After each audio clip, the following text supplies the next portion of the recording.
We are back with another episode of the Sky Society podcast, and my guest today is Sarah Boutin. She's the Senior Director of Global Copy and Story at Benefit Cosmetics. Welcome, Sarah. Hi, Natalie. Thanks so much for having me. I'm thrilled to be here. Of course. Thank you so much for coming on and taking the time to share your story with us. I'm super excited to dive on in, but before I do all of that, can you tell me a little bit about who you are and what you do? Sure. So, hi, everyone. My name is Sarah, and I lead the global copy and story team at Benefit Cosmetics. If you've been in a Sephora or an Ulta lately, or basically in any country around the world, you've probably seen our products. But in a nutshell, my team is responsible for all of the copy, the words, the voice of the brand. So that incorporates everything from a product name to what's written on the product packaging, to what's written on in-store signage, online campaigns, posters, and that incorporates products, services, brand story, and so much more. Yes, copywriting is immensely a broad umbrella term, I think, and so much stuff goes under it, which you just touched on. So I'm excited that we're going to get to talk about all of those things. But what's also interesting about your story, Sarah, is that you started at Benefit Cosmetics way back when you graduated college. So you, in between where you are now and when you started, you worked at Bare Minerals, Visa, Salesforce, so many different places. But can you tell me a little bit about why you decided to go into beauty and in copywriting? I know your degree from UCLA was in art history. So why did you decide to make that move after college? Yes. Honestly, it was purely by chance. I graduated with a degree in history. I knew I liked to write, but I had no clue what I wanted to do for my career. And honestly, I just wanted and needed a job. So I was applying to all types of jobs, some that involved writing and some didn't, jobs all across the country. I think a lot of people can relate to the fact that can be hard to get your foot in the door and you really get that first, corporate job. So I was casting a very wide net, but I saw this job advertised for Benefit Cosmetics as a junior copywriter. And at the time, I had no idea what copywriting was. I was like, is this something to do with legal trademarking? I had to really figure it out and read the job description. But honestly, it sounded like a dream job. It was writing the benefit catalog at the time and helping with product naming and product messaging. And lo and behold, I was able to get that job. And, there's no way to learn a craft other than just diving in and doing it. So I feel like my writing skills did translate, but I learned a lot, on the ground once I got started.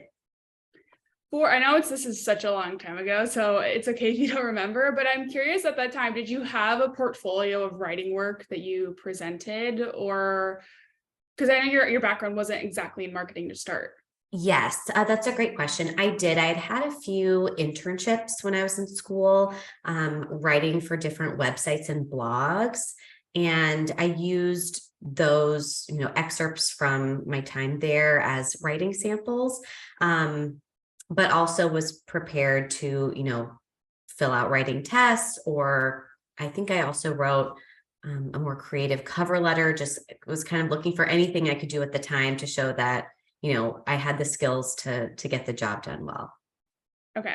I love that, just because I know when you're starting out in your career, you don't have a lot of experience. Portfolios and sample work are such a great way to show that you can be a really good fit for the role, even if you're fresh out of college and you don't meet all the qualifications right off the bat. Yes. And I think even if you don't have, specific internships that will lend you the opportunity to create the work that you'd like to show, you can always, create work on your own. I think whether that's writing, whether that's designing, there's a lot of places you can build your own website for free and with, very minimal technological background, in which you can, write blog posts about what you're passionate about, or, design or commentary on different types of marketing. You can really just kind of go for it yourself and at least have something to show, prospective employers. Yeah. And I think copywriting is such a great place, or copy in general in marketing, you can so easily just go and create your own blog and get a ton of experience on your own. You don't have to wait for that internship opportunity. So I think that's a really great thing there that you did of having all those writing samples. All right. So at this role, so maybe you didn't know exactly if, what you want to do at a college. You got this incredible copywriting role at Benefit. What kind of clicked for you that was like, this is the career that I want to go into? I just loved, and I love to this day, the creativity. And I think it really also can depend on the brand, but the ability to write and kind of go very blue sky with your thinking, and especially in an industry as creative and compelling as beauty, I really loved. And there's always a challenge with copywriting to keep your writing very clear and succinct, unlike long form, whether that's writing long articles or journalism. Copywriting, whether it's a product name or a headline on a poster, you really have to keep your writing very tight, which is something I definitely learned to love. So I think it was a combination of the copywriting and the industry that really made me feel excited and fulfilled. Yes. And clearly the beauty industry was a place that you really liked, because then you went over and you moved on to Bare Minerals as a copywriter. And by the time you left, you were the senior manager of global copy. Can you tell me a little bit about your time there? Yes, I had a wonderful time at Bare Minerals, and it was doing kind of a very similar type of role of writing about beauty products as well as skincare.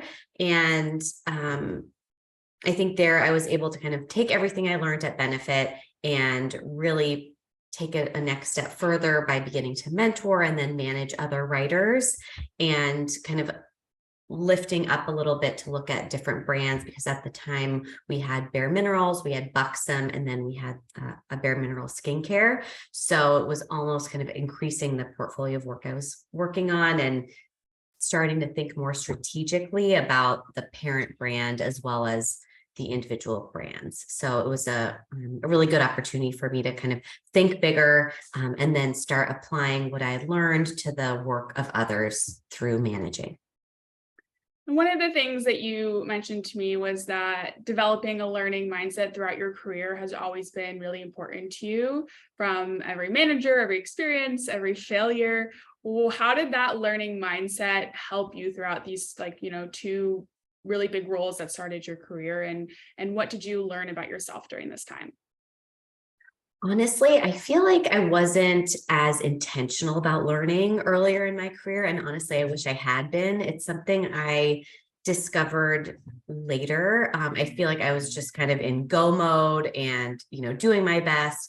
But I think early on in my career, I would definitely get more stressed and upset with failures, and kind of took things more personally. Whereas now I feel like I've kind of been able to get to a place where, of course, I think everyone listening to this podcast cares about their work and cares about their career. So it's not that, I can't get stressed or upset. Of course, I think that happens to all of us, but I feel like I've gotten to a place where I can more intentionally think about whether things go well or don't go well, whether that's, on the job when you're applying, even whether you're picking the right job for you or not.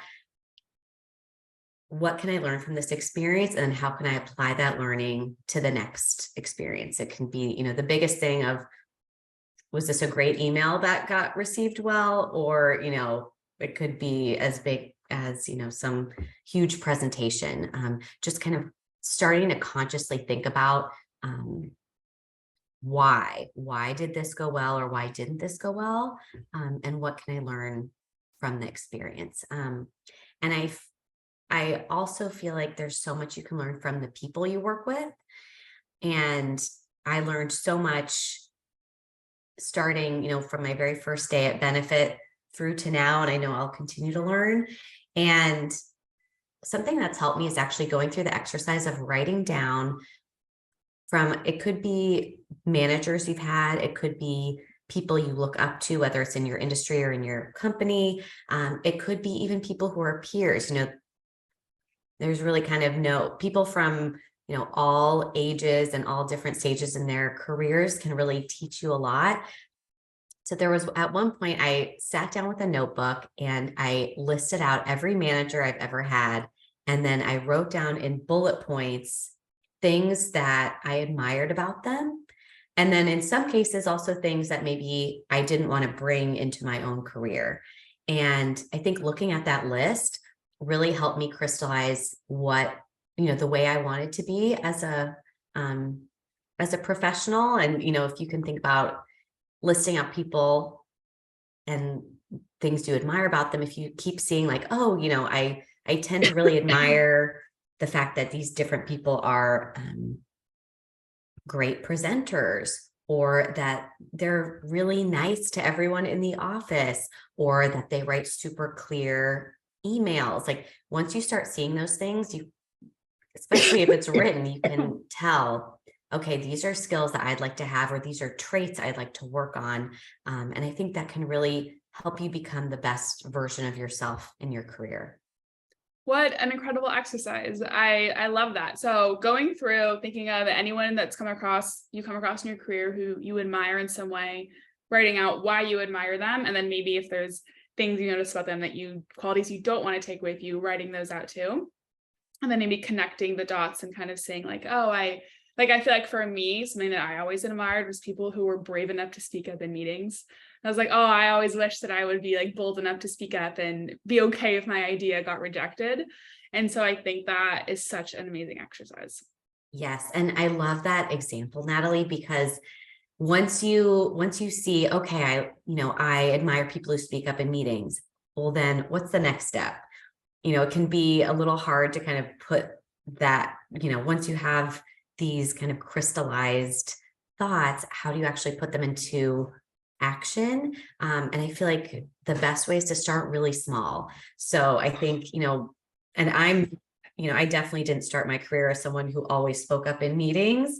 That's something I've definitely had to practice, but it can even be as small as, okay, I have a meeting coming up. I'm going to make sure I say at least one thing, like just starting really small. Or in my next presentation, I'm going to practice the night before and, look at my notes so that I can give it a better go. Or I'm going to sign up for a presentation skills class this year so I can really try to hone these skills. Like, I feel like it can be daunting to say, I want to be just like this, exceptional leader. But when you break it down into these, what are these little steps I can take? The little steps will add up to, then you being where you want to be. Yes, such a good point of, okay, what are the middle things in between them? And like, let me check those off first before I hold myself to now just, suddenly like this, I'm going to be like all those people I admire. Unfortunately, it doesn't come that quickly or easily. Exactly. Okay, Sarah. So you had these two incredible copywriting jobs at two different beauty companies, and then you made a very interesting switch into tech over at Salesforce, where you weren't just doing copywriting, but you were also doing culture. So you were the manager of culture, content, and communications. Can you tell me why you decided to transition out of the beauty industry and take on this new role? Sure. Honestly, the Bay Area is a very tech-focused place, as I'm sure many of our listeners know. And the tech industry was always around me. I had so many friends in tech. My boyfriend, who's now my husband, has always been in tech. So it was always kind of on the periphery, but I never really thought it was for me. I was like, I'm a beauty gal. I do retail, product, and, I'm not sure I have any real business being in technology. But then I did see one job posted, and the title of the job was #DreamJobStoryteller. And I took one look and I was like, okay, what is this? This sounds kind of like a mystical, magical role. And once I, read the job description, I realized it was a job that was basically crafting the story of what it's like to work at Salesforce, which is a large B2B technology company. And it was writing all about the people, the environment, the benefits. and kind of explaining to candidates why this is a great place to work and why you should consider a job here, at all types of various touch points along the candidate journey. And although I knew nothing about tech or Salesforce or software, and I didn't really know anything about communications or employer branding at the time, I did know I can write and I can tell these types of stories. I just have to kind of learn how to connect all the dots. So I applied and, studied up, and I remember I had to lead in my interview a group exercise, a group brainstorm about an employer brand campaign with a team of, I think, 6 or 7. So it was a little bit daunting, especially because I was very new to the industry, but I figured, why not take a risk, take a chance? This could be a really cool place to take my career and learn. And I ended up being at Salesforce for 5 years and learned a ton and made incredible friends. So I do feel like just because you've started out in one industry or doing one thing doesn't mean you can't mix it up. It doesn't mean your skills can't transfer, whether that's writing, whether that's honestly any area of marketing. So many different companies and industries have marketing. It's hugely, hugely important. So, if you ever feel like you've been doing something for a while, but you'd like to try something new, even if it's completely foreign, there's an excellent chance that your skills could translate and you can pick it up. And maybe that will end up being, the place you fall in love. That's beautiful. I think that's such great advice that we often forget about, of just once like you are in one place, one niche, one industry, it's hard to go outside of that because you feel really comfortable there because you're good at it. Right. I think taking that challenge, like you literally did everything, even different type of coffee, different industry, that also probably allows you to grow and develop your skills in a way that you wouldn't have been able to if you just would have went to another beauty company right away. For sure. And to be honest, that whole first year I was at Salesforce, I did not feel comfortable. I did not feel confident in what I was doing. I kept thinking this is a mistake. I shouldn't be doing this. It's not right for me, or, doubting myself. And I was trying, but I honestly kept thinking like, okay, I'll stay here for a year and then I'll go back to beauty or do something else. And it took a while to build my confidence up. And, of course, looking back, it's like, that's natural. This is something you've never done before. But when you're in it, I think some of us really want to be great right from the beginning. And, a lot of the time that's not realistic. So I would say, it's okay to feel uncomfortable for a while. A lot of the time when you're learning something new, it's not going to come naturally right away. You're not going to just jump in and be an all-star or, an Olympian. You have to kind of practice and work your way there. Because, after that first year, I stayed and I'm really glad I did. Yeah, it's okay if it doesn't click immediately. Exactly. Like give yourself grace and time. Yeah. One thing I'm curious to hear is first of all, I know that the Salesforce office in San Francisco is like a dream. I've heard amazing things about it. Yes, it's incredible. And you can basically see it from anywhere in the city. Like I can look out my window and see it right now. It's so high up. But yes, it's very cool. Yeah, I mean, they're like, the perks there are insane. But there's a ton of like, the beauty marketing industry is very glamorized. Like 90% of women that talk to me want to work in beauty or fashion marketing. That's where every girl wants to work. In reality, very few of them actually end up in that space. But from your perspective, having worked in both, I don't know if the question is like, is it as glamorous? I guess, is it as glamorous as we often think it to be in our heads? Or what was the difference of you working in the beauty space where, you're actually using all of the products when maybe you're not necessarily using Salesforce all the time?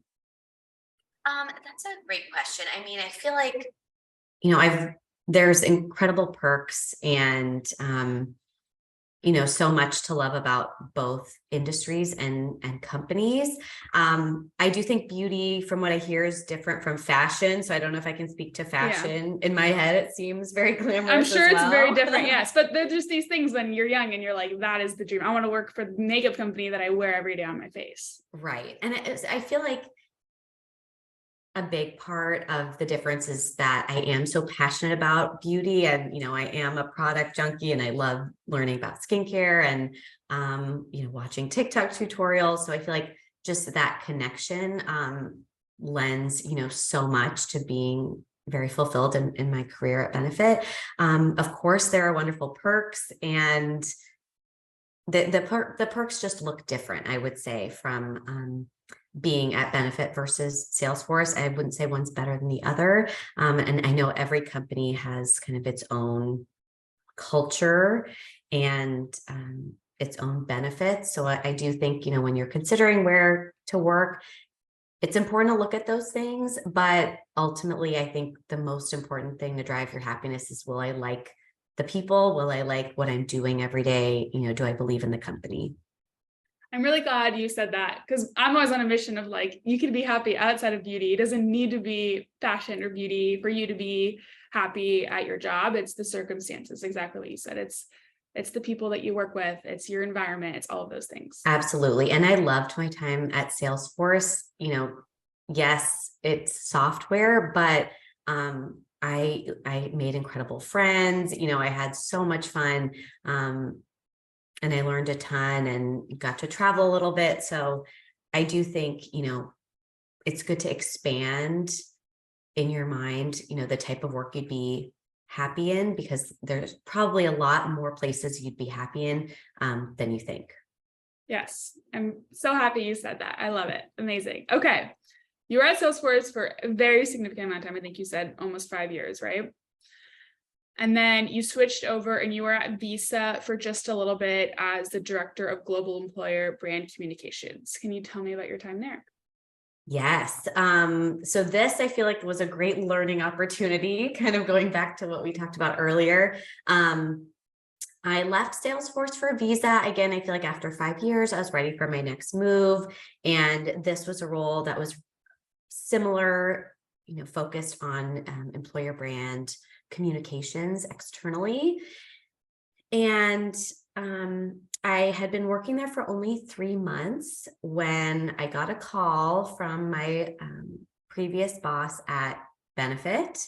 And she took me out to coffee and said, Sarah, I'm moving to the East Coast, and I'm moving on to my, the next part of my career journey. And would you be open to coming back to Benefit and leading the team? And my initial response was, no, I just started a new job 3 months ago. Like, I'm barely getting my feet under me.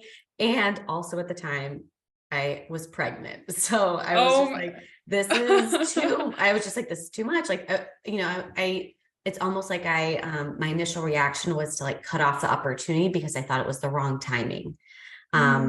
Which of course, the timing was not ideal, but is it ever with anything we do? Usually not. So I was like, I don't know, I'm brand new, I'm pregnant, I'm going to go on leave at the end of the year. It's just not a good time.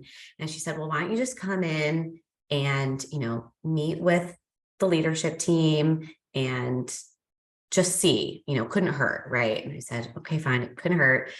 And then I feel like the second I walked back into the office and, was talking with everyone at Benefit, I just knew, this is where I wanted to be. So I did end up coming back. I started 2 months before I went on maternity leave. So I come in, hi, meet the team. I have this huge belly. I'm waddling around. Then I immediately have to go out. It definitely wasn't ideal, but I think, something you can learn, or something I learned and hopefully others can learn from, is, often things don't happen at the perfect time. And that doesn't mean, whenever opportunities do arise, you shouldn't really think about them, because, life can kind of flex around timing. So I think, be open when it comes to that. And also, I think if you are in a situation, whether it's a career or a project or a team, and it's really just not for you, and you can just feel it, and you know there's something else you want to be doing, I would say trust that intuition. I feel like there was no benefit at the time for me just saying, well, I started a job here. I need to stay here for like 3 years just because I started. We only get one life. And if something is just not for you or it isn't the right fit, and you find something that is, I would encourage you to really go for it. I love that. And I think that that time thing is definitely always in the back of people's heads. I think of like, oh, I can't leave until it's 1 year, 2 years, 3 years, depending on how far you are in your career. Because I don't want this, red dot or this mark on my career journey. So I love that you said that it's worth having that if you're going to, because you'll be able to perform probably better work and do much better things when you're in a role that you actually like and are passionate about. Exactly. And I felt the same way. I was like, oh my gosh, I can't have it on my resume that, I was only at a job for 5 months, that looks bad, Mhm. or, I'm not that type of person who just jumps around. But honestly, I would say, I know it is harder earlier in your career, but once you've got your feet under you, I do think kind of chucking those rules out the window to do what's right for you, as long as you have something that you're really looking forward to and excited about, will pay off in spades, in the long term. Yes. Amazing. Okay. Wow, Sarah, I feel like we've gone through so much and we're just now Oh my getting gosh, to so much. It's like a trip down memory lane over here. So we're now back full circle with you, starting at benefits right out of college as a little copywriter, and then now back at benefit as the senior director of global copy and story. I know you already touched on your roles and responsibilities a little bit, but how can I ask you, how does it feel looking back? I know I did walk you down memory lane a little bit, but how does it feel like in this new role with all of those experiences that you've had now? It feels great. I'm really happy and thankful to everyone who has helped me along my career journey. And I feel like the fact that, I do remember and understand what it's like to be at all these different stages. I hope that makes me a better leader and manager because I've been there, and I always keep in mind that, I think you're in a lot of ways, your manager is or can be very responsible for your happiness at a company. So, that's a huge priority for me if I want the people on my team to be happy and enjoy what they do and, have a good time in their career, of course, do great work and learn and be proud of what they do, but also, enjoy life. So yes, I think starting, as a junior copywriter and now leading a team of copywriters, I'm always in the back of my mind is like, that is me. And I want to just make the experience as positive as it can possibly be. So I want to pick your brain a little bit on copywriting. So obviously your entire career has been through copywriting. You've learned so much. What advice would you give someone who's starting out in copywriting? Where can they go to learn? What should they do to practice? How can they become better copywriters? Sure. Well, I would say it's a fascinating place to be. So I really encourage anyone who's interested in copy to pursue it and look into it. I would say start by just learning. There's some incredible books about copywriting. You can see great examples anywhere you look out in the world. If you open your email, every email that's coming from a brand was written by a copywriter who is writing that email. So start kind of paying attention to what you're seeing out in the world. So subject lines, banners that pop up when you're browsing, on the internet, advertisements. Next time you buy any type of product, it could be a beauty product. It could be, a box of cereal. What's written on that box? Whatever was written on the box is written by a copywriter. So kind of just getting to the mindset of noticing.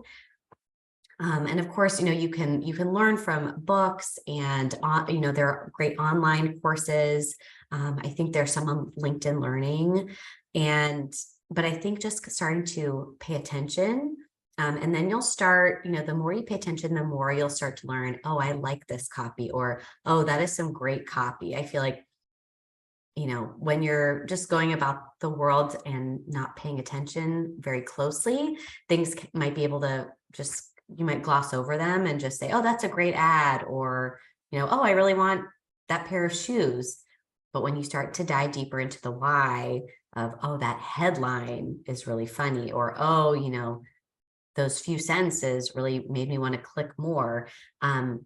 You'll start to slowly learn what you like, what you don't like. And then you can kind of start practicing on your own. I think you can give yourself, different exercises, whether it's writing, an ad for a company you'd like to work for, or pretend product names. I think just practicing, writing emails, and then, getting feedback from people around you, will really help you kind of get the ball rolling. I think that's great advice. And what, like now, think back when you were a copywriter straight out of college to you writing copy now, what have you learned that makes you a better copywriter? Oh my gosh, Kelly, that's a tough question. I think I've learned a lot about just kind of what works and what doesn't work. I know that's very vague. I think some kind of more actionable tips is using language that is easy to read, easy to understand, has a nice flow, and I am very much of the mind of using kind of a positive tone. I mean, benefit, of course, is very positive, but I feel like in general, anything you read, if it has a positive tone, the reader is just going to feel better. And also kind of the power of verbs and active language. So starting bullet points all with a verb, or just using active versus passive language, I think is really important. And this can be in anything you do. This can be in, shooting off an email or your birthday party invitation. I feel like, clear, easy to read. And yeah. Yeah, I think those are great. I think one question I always ask myself, I learned this from Tim Ferriss, but he always says, after you write something or create anything, like ask yourself, if this were easy, what would it look like? And I think sometimes, even when I'm doing anything, because I feel like we tend to overcomplicate, want to use more words than we need to, want to use fancier words than are actually necessary. So I love that one there of being easy. And then active to passive, I'm thinking like resume 101, always start your resume bullet points with Yes, action always, verbs. always. Yes, I love that one and totally agree. You don't want to make the reader work too hard in general. No matter what you're reading, people are busy, they're going about their lives. You want to be super quick. And as often as possible, you want, depending on, what you're writing for, I like to always bring a smile to someone's face. So, that helps really color all the copywriting I do. Yep. Keeping in mind, like, how is someone going to feel when they read this? Not just like, what information are they going to get, or what are they going to learn, or what are they going to want to do, but how is reading this going to make them feel? Yes. And always, I think kind of the most important thing, even before you're doing the writing yourself and doing, the active voice and the positivity, is thinking about who your audience is. Like, who are you writing to? Who's going to read this? I think that is kind of the baseline that will impact anything you write, whether it's, a college professor reading this, whether it's a customer, whether it's a leader at your company, whether it's your friends. knowing who your audience is kind of the very first, most fundamental step. And then all of that other color and, tips can follow that. Yes, that one is so important. One of the things I notice a lot with young marketers is that they will always be like, oh, I wouldn't like this, or I would feel this way, or we think of us like as if we're the ones reading it, but in reality you may not be working for a company whose audience demographic is the same as you. And so Yes. even with you, there's probably nuances even between benefit and bare minerals of how you're going to write and who you're writing for, even within similar industries or companies.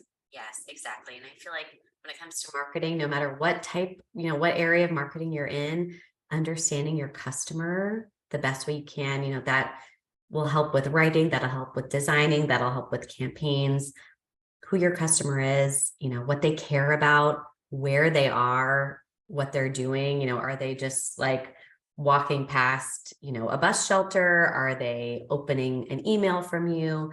Yeah, really kind of taking on the persona of your customer, I think really helps a lot. Or whoever your audience is. I feel like that's when it comes to kind of communications, I feel it's the same as well. Like if I'm sending an email to someone who's a leader at Benefit, I know that they're super busy and they probably get hundreds of emails a day. So I'm going to make mine extremely clear. I'm going to have a very clear subject line that says, what I'm talking about, when I need do I need a response? If so, by when? And outline it as, succinctly as possible, because I know this leader is probably, on their phone doing a million different things. So always kind of keeping your audience in mind will be kind of hugely beneficial, I think, in any marketer's career.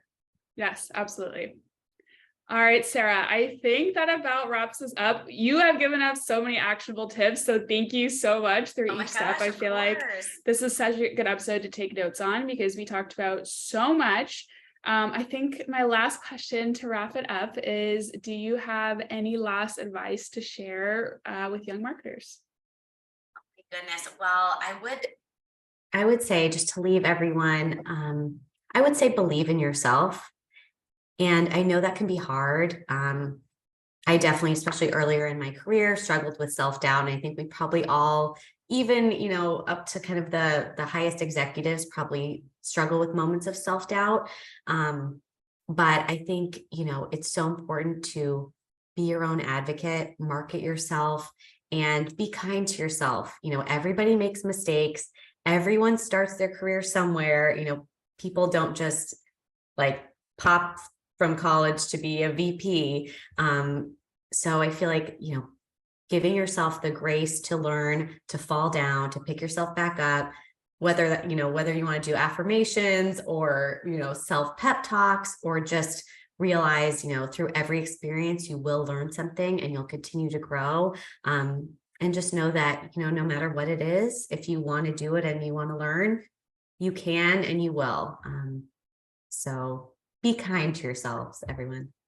Beautiful. I love that. Well, thank you again, Sarah. It was so much fun chatting with you. And thank you for walking us through your career journey and sharing such great advice. I really appreciate it. Of course. Thank you so much for having me, Natalie.